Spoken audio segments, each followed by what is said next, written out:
Olá, meu querido irmão, muito bem-vindo para a reflexão que nós vamos fazer desses dias de Semana Santa. Segunda, terça e quarta santa, últimos dias da Quaresma e início, por assim dizer, da Semana Santa que nos coloca diante do mistério da cruz.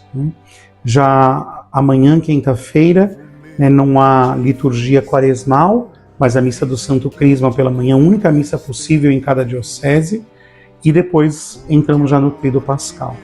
Mas esses dias, segunda, terça e quarta, se marcam como primeiras leituras com os 3 cantos do servo de Yahvé, na primeira leitura no profeta Isaías, como que revelando que Jesus estava previsto como esse que na sua carne cumpriria todas as promessas de Deus. Em primeiro lugar, do Messias que seria a luz das nações, do Messias que não levantaria a voz porque seria um homem humilde, mas do Messias que entregaria sua vida como justo em favor de muitos. E nesse sentido também, os próprios evangelhos próprios desses dias são sempre tirados do Evangelho de São João e marcam, por assim dizer, uma espécie de preâmbulo da paixão.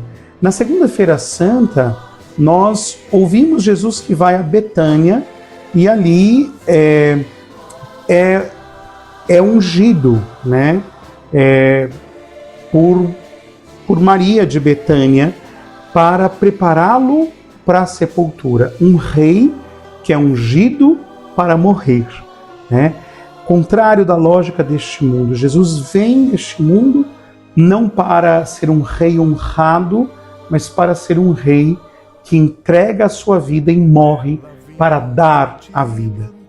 No Evangelho da terça-feira, nós temos a narração de São João, de Jesus na última ceia, que diz que aquele que o trairá é aquele que põe a mão com ele no prato, aquele a quem ele dá o pão melhor passado no molho.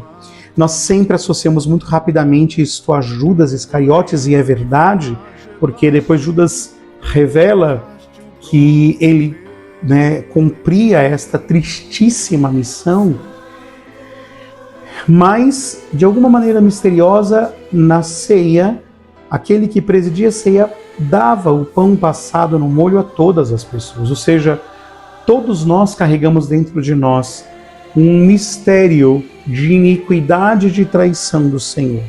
Mas diante desta traição, o Senhor nos ama e, glorificando-se, espera de nós o nosso arrependimento, como aconteceu a Pedro ao trair o Senhor. Arrependido, pôde retornar a esta comunhão com Deus. Na quarta-feira, irmãos, nós teremos por evangelho a narração, agora sim, de São Mateus, do anúncio de que o Filho do Homem vai ser entregue, no primeiro dia dos Ázimos, ou seja, já no contexto de Páscoa, Mateus 26, também se coloca esta ideia de Judas Iscariotes, e aí sim aqui aparece a ideia de quem vai me trair é aquele que comigo põe a mão no prato. Mas perceber, meus irmãos, que o Senhor não se escandaliza do nosso pecado. Talvez aqui esteja um ponto importantíssimo. O Senhor não se escandaliza do nosso pecado. Aliás, São Francisco de Sales diz que também nós não deveríamos nos escandalizar dos nossos pecados, mas deveríamos nos escandalizar, diz Francisco de Sales, de não termos pecado antes ou não termos cometido pecados maiores. E o escândalo deveria se dar a nós porque temos que entender que Deus é muito mais misericordioso do que nós pensamos. Mas, contrariamente, deveríamos nos escandalizar do próprio fato de não nos arrependermos dos nossos pecados.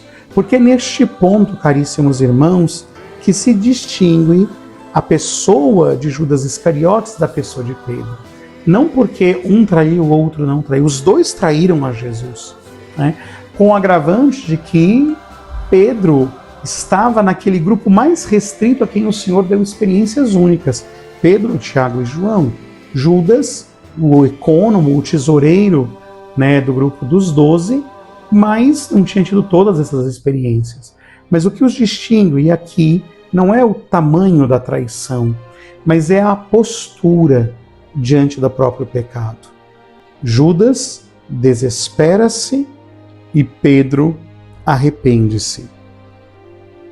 Isso nos prepara, meus irmãos, a perceber como nós nos colocaríamos diante da cruz do Senhor.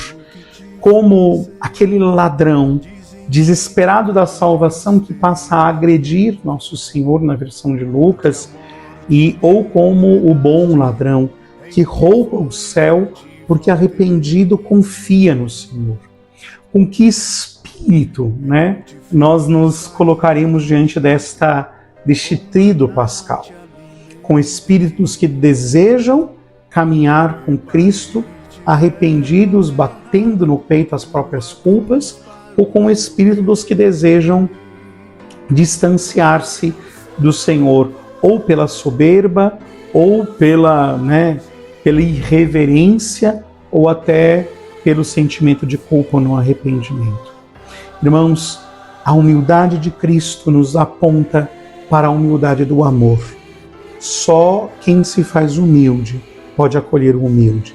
Só quem torna o coração pequeno pelo arrependimento pode acolher aquele que se tornou pequeno pelo amor. E tornando-se pequeno pelo amor, foi capaz de se fazer acessível e pronto a amar a todos.